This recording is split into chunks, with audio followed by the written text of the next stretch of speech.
Hey Yagaho GBA fans, hope you're having a great opening day here in the first week of Season 4, the rebirth of the Global Battle Association with all the new rosters and coaches and all that good stuff. So here's our first game of this new format against the Pittsburgh PiRattatas, coached by Tuperius, Old Man Tup, and we both have very 4th Gen heavy rosters. So this is going to be the battle for the 4th Gen Cup coming up here.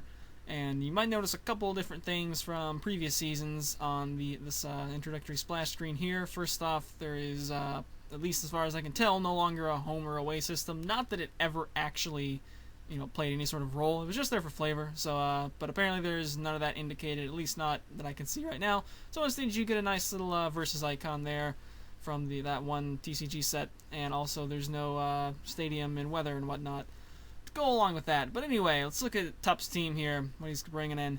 And we got Crobat, Hitmontop, Mega Alakazam, Azumarill, Heatran, and porygon-z. Most conspicuous by its absence is, that thing with ice and ground coverage. Oh, and ice and ground stabs.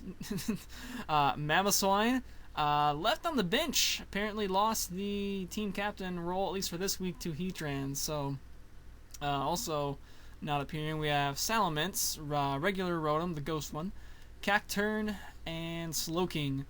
So, yeah, a couple of things that we noted in preparation is that there are a couple of things that can pretty much 2-hit KO, at least if they hit with the correct move.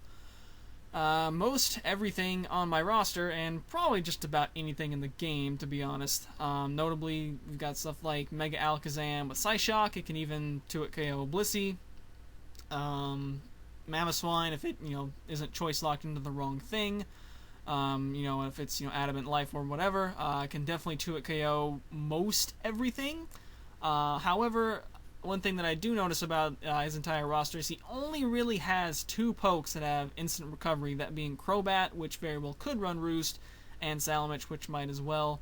But outside that, he has, of course Slowking with Regenerator and whatnot. But other than those 3, a lot of his other threats, I feel like I can probably wear down over time if I can just continually keep getting damage, injury hazard damage, etc., etc.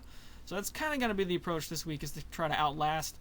And here we go. We're going to pop the team up on screen. And right there at the first slot, you see in big letters, that's right, we're going ahead, and we're going to get a little bit in the crazy way right out of week 1 and run Mud Bomb on Blissey to counter Heatran, because I know that Heatran can be built to take down special walls, assuming they only have stuff, they can taunt them and sub up and all that good stuff.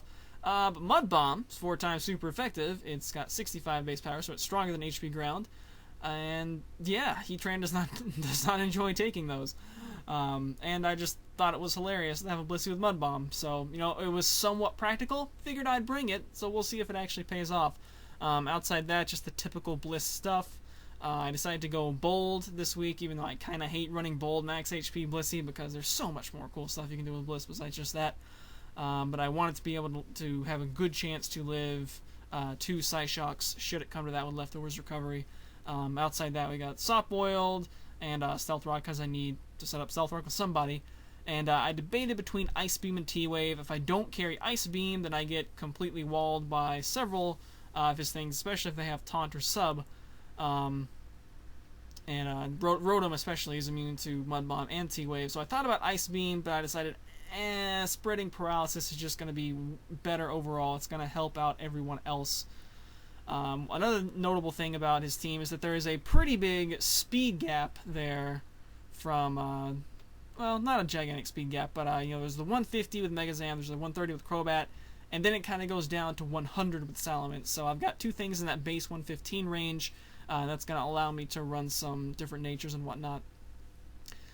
Next up we have Whimsicott, which you can see there is actually modest. Base 115 or 116 actually can still outspeed base 100, that being Salamence, but with running a modest nature, so I decided to run modest on that. And as for the moveset, it's just, typical stab stuff, works out pretty well. I believe it actually hits almost everything, let's see, except for PZ, Rotom, and Heatran. Whimsicott has a super effective stab against everything else slower than it on his team, which is pretty cool. And then for the other two moves, I decided to go with Subseed because I figured Heatran is a pretty easy switch-in to Whimsicott, but Heatran doesn't have reliable recovery, and therefore probably will not appreciate being subseeded on. So Vaporeon kind of has to come in here as it resists ice. I've got a couple things that resist ground. Vaporeon's one of my few things that resists ice. And so I just need it to be maximally physically defensive to try to take on Mamoswine, which you can see didn't get brought, but physically defensive Vaporeon is generally going to be an okay thing to bring anyway. It's already definitely bulky enough to take on Heatran, resisting both of its stabs. And it's got enough bulk that it can live Energy Ball from Megazam as well. So, and it's got, of course, Water Absorb, so I can take Aqua Jets or Waterfalls from Azumarill. So, cool. I say Maximum Scumbag because the set is, one of the evil Vaporeon sets. Scald, Toxic, Wish Protect. Yeah, just bleh, gross stuff all over, right? Alright, next up we got Megazard is going to be coming in with Adamant DD. He outspeeds Mega Alakazam once he gets one DD up, and I believe that also outspeeds Mamoswine. He does not outspeed the two 90-ish base dudes, at least assuming they're running a decent amount of speed, that being PZ and Rotom. But I figured we'd probably be alright with those. He's got Thunder Punch, Tough Claw's Thunder Punch. Will one-shot Azumarill, even with max HP after one Dragon Dance, which I thought was pretty cool. And of course, Zardex has a sufficient amount of bulk to he can take a Choice Banded Aqua Jet from Azumarill if he needs to, assuming he comes in at a decent amount of hit points, especially if he doesn't come into rocks. That notably, Zapdos is we're gonna bring Zapdos, of course. Physically defensive, as per kind of the usual. And I decided to go the moveset I bopped around quite a bit. I kind of wanted to run HP Grass because that does the most damage to Mamoswine. Of course, Thick Fat making Heat Wave be neutral. But ultimately I decided, you know what? It's gonna be kind of silly to gear Zapdos towards beating Mamoswine anyway. If I'm in against Mamoswine, I'm most likely gonna switch out because if I'm gonna invest in all this physical bulk, I'm not gonna be able to outspeed it anyway. So. I think the nature was actually ended up being modest for some reason. I forget exactly why. I think the EV spread called for it getting the most amount of stats in there. There was also some decent special attack investment. And we got Volt Switch and Thunderbolt for those two electric moves, and of course Roost. And then finally, the spot I debated on for the longest time. I debated 3 pokes for this slot. That being Starmie, which outsped quite a bit of his team, was pretty much a free Salamence kill. Also resisted Azumarill's Aqua Jet, and of course would have Thunderbolt, and also had stab water moves for Mamoswine and Heatran. So that was all well and good, but Mega Alakazam was still a major threat, as at this point I have nothing to outspeed it, and I have no priority on the team unless you count Prankster Subseed, which isn't really going to be immediate damage that I need to get Mega Alakazam dead. So that made me more so consider either Lucario or maybe Dusknoir, because, Stab, Shadow Sneak is going to be pretty effective priority against Mega Alakazam. But either way, I wanted some form of priority, and I decided, Lucario is going to be able to outspeed with Jolly. It can speed type PZ, it can outspeed Mamo and Heatran, and have super effective stab against both of them. So it kind of fulfills some of the stuff that I wanted Starmie to do, while also giving me the ability to extreme speed on Mega Alakazam as well. So I ended up going with Lucario. You see there, Jolly Life Orb and 4 attacks, which you might get to see some of in this game. That pretty much wraps it up. Let's get the hype train coming through and get this match underway. And away we go with the LP file, Rika still, because I can't be bothered to play through the game again. And we are going to be leading out with Zapdos because no Mamoswine means that I can Volt Switch on whatever I want. And he leads out with Crobat, which is a traditional 4th gen lead I'm very accustomed to. And I'm just going to immediately Volt Switch out, as it's going to do a lot to Crobat. Or if he wants to switch out, or as the case may be, U-turn for minimal damage. It's going to, hit something that comes in, and then, of course, I'll get Switch Initiative on that with the slower Volt Switch, as the case is. Heatran comes in and takes a little bit from Volt Switch there, and I go ahead and calc that because I want to try to find out what kind of Heatran it is, and it looks like it's at least partially especially defensive Heatran based on how much that did. I see leftovers there, which kind of confirms that it's most likely not an offensive Heatran. And Splash Room is going to be the best thing to drop in here. I could drop in Bliss, but I want a nothing is going to enjoy taking a Scald, whereas he has several things that would be able to come in on Mud Bomb. I'd rather have save Mud Bomb for, you know, potential kill move, whereas Scald is probably going to end up doing more than Mud Bomb anyway, and I might be able to get a burn on something, like notably this Azumarill that comes in, and what do you know, gets a burn. And that's a gigantic 30% chance that just swung my way here on the second turn of the game. And we got a burned Azumarill. He has no Clerics, which I noticed ahead of time, which is why I felt pretty fine spreading status with some of the other move selections on the team. And yeah, burned Azumarill is almost a useless Azumarill. You know, damage over turn, which mitigates any bulkiness it has, and of course it basically neutralizes huge power, which is the reason you use Azumarill the majority of the time. So he knocks off leftovers, which is, you know, problematic since I can't protect stall for more lefties game, but at the same time I just got a Scald burn on you know, a big threat, so I'm not gonna be at all fussed. Luck is definitely on my side right now. If I hadn't gotten the Scald burn, I probably would have stayed in at least one more turn, taking a hit. Because of no Mamoswine, Vaporeon is nowhere near as needed in this game to be at high hit points. But anyway, we just go ahead and throw a Scald there, as I knew I was going to be pretty safe to Wish Protect and, you know, absorb a couple hits, and then be back at full HP and hit something with Scald, which ends up to be the PZ, and that takes some decent damage from Scald. And, you know, it could trick, it could do nasty things to me, but you know what, I think I'm just going to go ahead and go into Bliss. It's going to most likely shut down most variants of PZ. If it's a nasty plot and, you know, substitute or some other stuff, it might be able to finagle its way around Bliss. But I'm just going to make the safe play right now. Maybe I'll at least get Stealth Rock up and then something nice can happen. I do have Lucario who can potentially speed tie it, unless it's Scarfed. So after some debate, we're going to go ahead and drop in Medi. Not Medi.exe, just Medi. That's right. I love Bliss. Look at that. We're covering HP with leftovers. So nice, so nice. Chansey would have been at lower HP at this point, guys, if you guys didn't notice. So, anyway.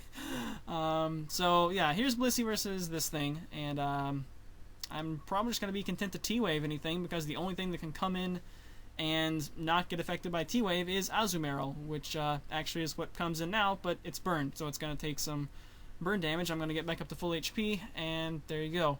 And what am I going to do against this Azumarill? Well, I could potentially just stay in, and see what he wants to go for. I'm just going to set up a quick Stealth Rock, which I arguably should have done on the Switch anyway. And he goes for Play Rough. And that does not too much to Bliss, because, again, Vaporeon was a kind enough soul to put the burn on there, and actually didn't do very much at all. So I probably would have been okay. Yeah, I would have been fine to take that even without the burn, but obviously I would rather have the burn on there. So I go back into Vappy now, which I'm going to be content to just do stuff, and he knocks off. So I'm going to assume the Play Rough was predicting me to go ahead and immediately switch into Vaporeon to try to preserve Blissey's leftovers, and I just ended up deciding, you know what, I'd rather have the Stealth Rock than the leftovers if it comes down to that. So what I want to try to get happening here, as I see the burn damage come down, he's going to take 2 more hits from burn. There's no need for me to click Scald. I'm just going to you know, set up wishes so that I've got a wish coming in such that I'll be at full HP at a good time. I think, like, right, yeah, as he dies from burn, I'll do that. So I'll just go ahead and use Toxic right here, and because if he wants to switch out, then that's all well and good, but I, you know, don't want to go ahead and kill him off. So this is the turn. This is the turn? Yes, this is the turn. I'm going to go ahead and set up a wish here. As he's, you know, at full HP, I'll be able to take this hit, this Play Rough, just fine, and then I've got a wish coming in the air, and based on the amount of HP Vappy's at, that's going to be enough to probably live most hits. And if it does end up to be something like, say, this Porygon-Z that I still kind of want to switch out on, whatever comes in will catch the wish. So once again, though, you know, I've got that thing dead. I've got Stealth Rock up, and I've got very little damage to anything on my team. And he's down an Azumarill and half of Porygon-Z. So once again, I'm just going to play safe and go right back into Bliss and not get too high technical. He does pull a double switch, however, into Crobat, which is actually a complete shutdown to this Blissey. Unless it switches in and catches a T-Wave, Blissey cannot touch it with this set. So what I'm going to do right here, I think, is at least attempt to T-Wave it. If he has Taunt, which he does, you know, that's fine, so be it. I'll make him reveal Taunt. He does. I think this actually ends up to be the classical Diamond Brothers Crobat with Brave Bird, Taunt, U-Turn, and Roost. So that was actually just pretty cool to see the Crobat set that I am most familiar with still getting used in this opening game. I'm just going to go into Falzer because it should be able to take on that Crobat if that is indeed the set that it is. And take a Brave Bird and obviously resist it and take it just fine. So at this point he doesn't have rocks up, so I'm free to switch in Zapdos pretty much as much as I want. And we're kind of back to where we were in the first turn. So I'm just going to Volt Switch again. And at this point, with the rocks damage, it will most certainly kill with Volt Switch. So we can either lose Crobat or give me initiative into somebody else. So let's see what he wants to do. Easy decision for me. And yeah, I believe he's actually going to end up to go right back into Heatran here. So it's going to be, yeah, Deja Vu once again. Yep, he's going to U-turn out. Once again, minimal damage because this is a fairly bulky Zapdos. I don't think it's maximally physically defensive. It's got some special attack. But Heatran comes back in, takes rocks this time. And again, gets down to about half. So that's, if it is indeed specially defensive, which I believe it is, at least a little bit. It's at least bulky in some regard. I don't think a Vaporeon Skull can take it down in one hit, but at the same time, still gonna do a good chunk. And once again, he has nothing that will appreciate taking a Scald, especially if I happen to get another burn, which would be a little bit ridiculous at this point. But anyway, Vappy's gonna come in just like it did in the on the first turn of the game. Just gonna click Scald. I'm already at good enough hit points. Actually, I could go ahead and set up a Wish here, and I think that may be what I do, just because I am missing some hit points here. And Heatran, I know, is not going to be hitting me with anything, too greatly damaging. Since it does appear to be bulky, I'm not exactly afraid of anything like an explosion, especially since, explosion nerfs. In the 4th gen days, an explosion Heatran might have actually killed the Vaporeon, but probably not anymore. So I'm just going to go ahead and set up a Wish, as he now gets rocks up on me, which, wouldn't have been able to prevent anyway since she was faster. If you notice, I didn't bring a spinner this week. I felt like I would be okay just with the amount of recovery I have on the team to come in without a spinner. I'm also kind of banking on people just not bringing hazards because, I have so much hazard removal. But he taunts me, and then I Scald, and I get a crit. I'm pretty sure that crit mattered based on the Volt Switch damage that he was taking. So, oh well, I guess there probably wasn't too much that Heatran was going to do to Vaporeon the next turn anyway, but now it's just not there to do anything else, to be Death Fighter at the very least, or to actually, I don't know, maybe it arguably works out better because now, well, no, I'm just going to switch out anyway. So the taunt ends up to be pretty irrelevant, and typically when someone gets one of the things KO, they typically go for the safe play so as to not make a risk and dig themselves into even bigger of a hole. So I feel alright going back into Bliss as well.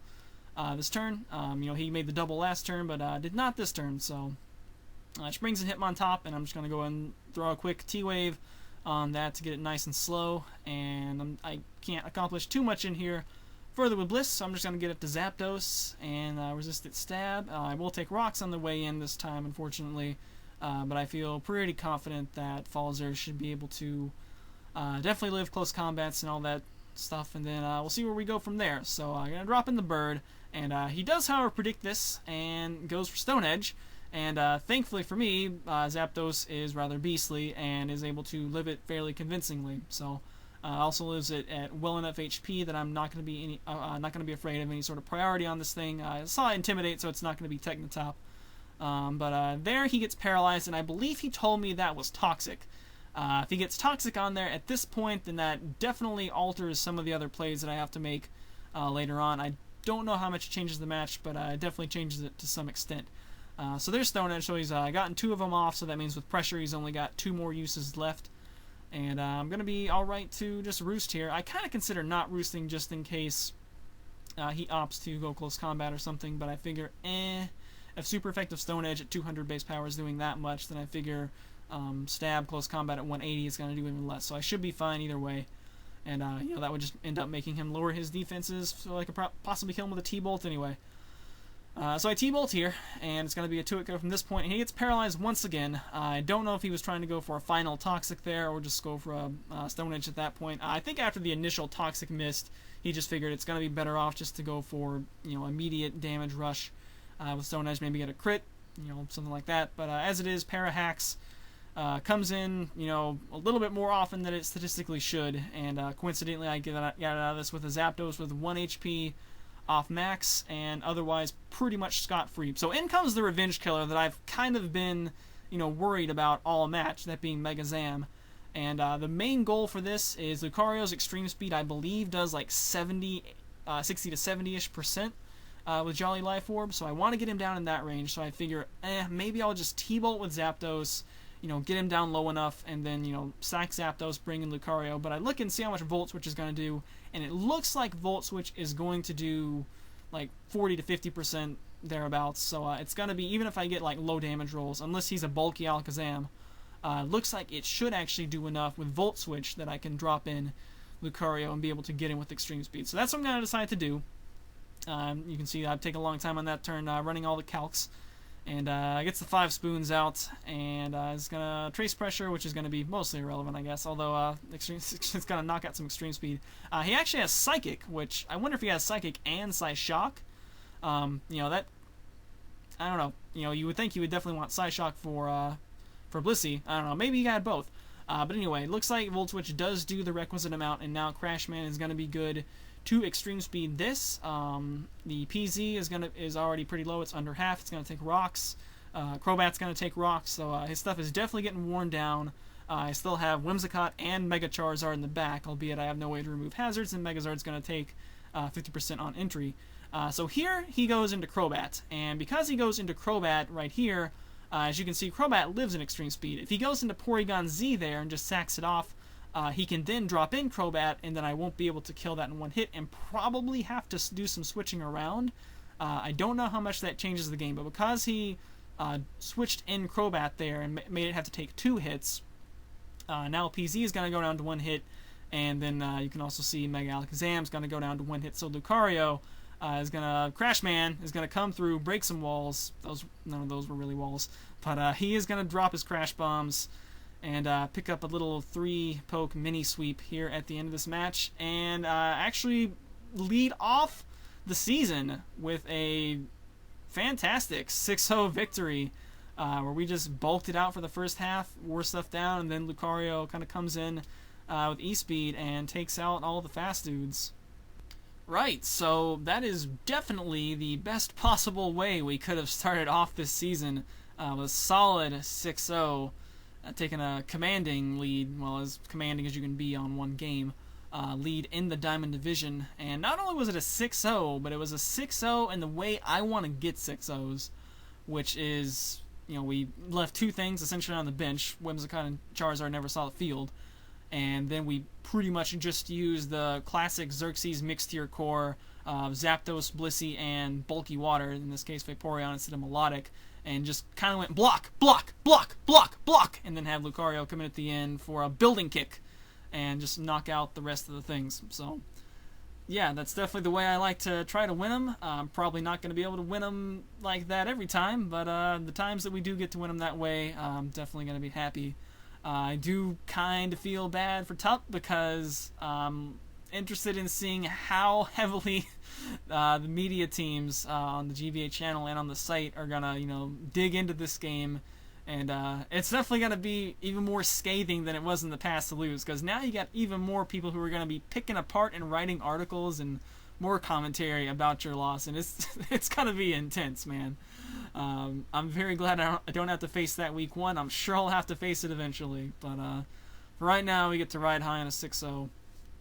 And yeah, I mean, obviously there's some asterisks to this, notably the glaring omission of Mamoswine. I'm sure he'll explain why Mamoswine got left on the bench. Maybe it was a feud with Heatran, maybe it sprained its ankle in practice. I don't know. I guess we'll find out from him.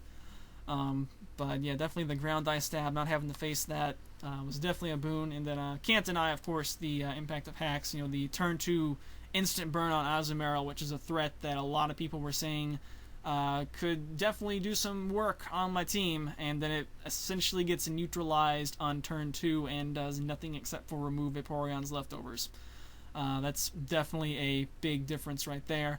And then, of course, some of the timely para hacks. I mean, that is why you put paralysis on stuff with Thunder Wave, with Blissey, as well as to make things slow, but it's a Hitmontop, which is, fairly slow anyway, generally. Assuming it runs bulky, which it was Intimidate and I think Leftover, so probably a bulky Hitmontop.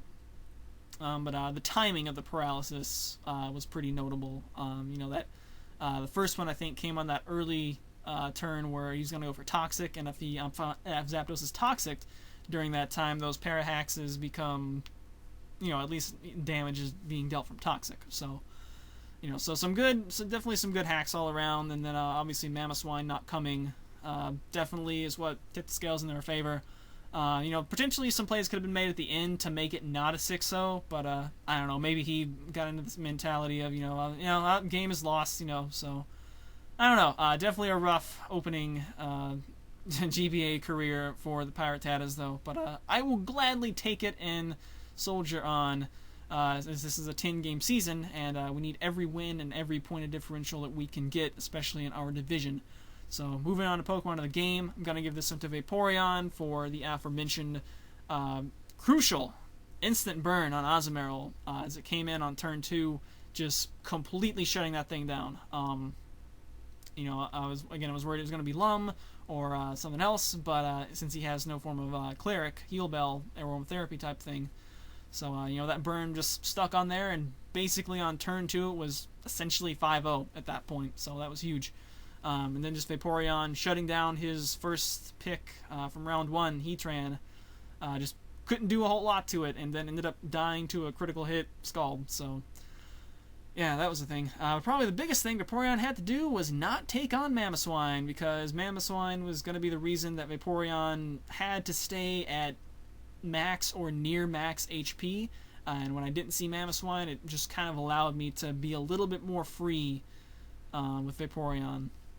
And center in, and maybe some situations where I might have gone into Bliss otherwise if had Mamo been there.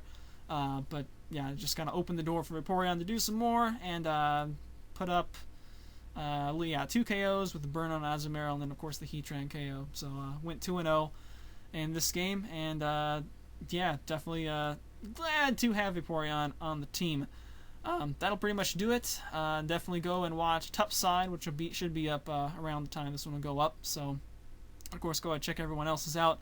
Let's go ahead and look into the next week preview thing, and go ahead and put an asterisk on this. The next week segments will pretty much always, since I have access to the score document when I'm making the videos, will pretty much always be spoilers for records for the opponent's score in the next week, and possibly other scorers around the league. So if you don't want to be spoiled on stuff, you may want to click away and maybe, I don't know why you would, but maybe come back and watch the next week preview after you've watched everyone else's games.